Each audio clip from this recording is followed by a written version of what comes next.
Well, are you ready to fly or catch a bus without having to wear a mask? We can hear you all saying yes. Well, the White House says that it's deciding whether to change the mask requirements for travel.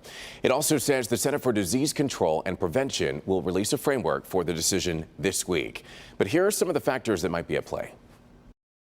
I think everything is still on the table. The federal public transportation mask mandate expires on Monday, unless the Biden administration extends it. The White House says the CDC will release a new framework within days to help it make that decision. We don't want to prejudge this. We want to look at what the evidence says and what the framework shows, and then use that as a decision-making tool. Right now, people have to wear masks when using public methods of travel, like planes and trains. They also have to wear them in hubs like airports and ferry terminals. Many U.S. airlines say they'd like the mask mandate to end. But cases are starting to tick up in some parts of the country. Philadelphia is the first major U.S. city to reinstate its mask mandate for indoor public spaces. If we wait to find out and to put our masks back on, we'll have lost our chance to stop the wave. Not everyone likes the idea.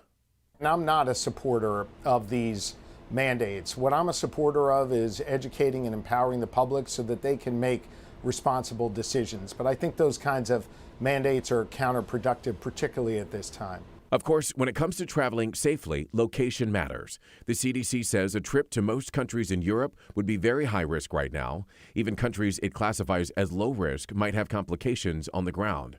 After all, that's how the CDC categorizes China, but Shanghai is under a strict COVID-19 lockdown. And speaking of Shanghai, today the U.S. ordered non-emergency government staff to leave the city as the COVID-19 lockdown continues there.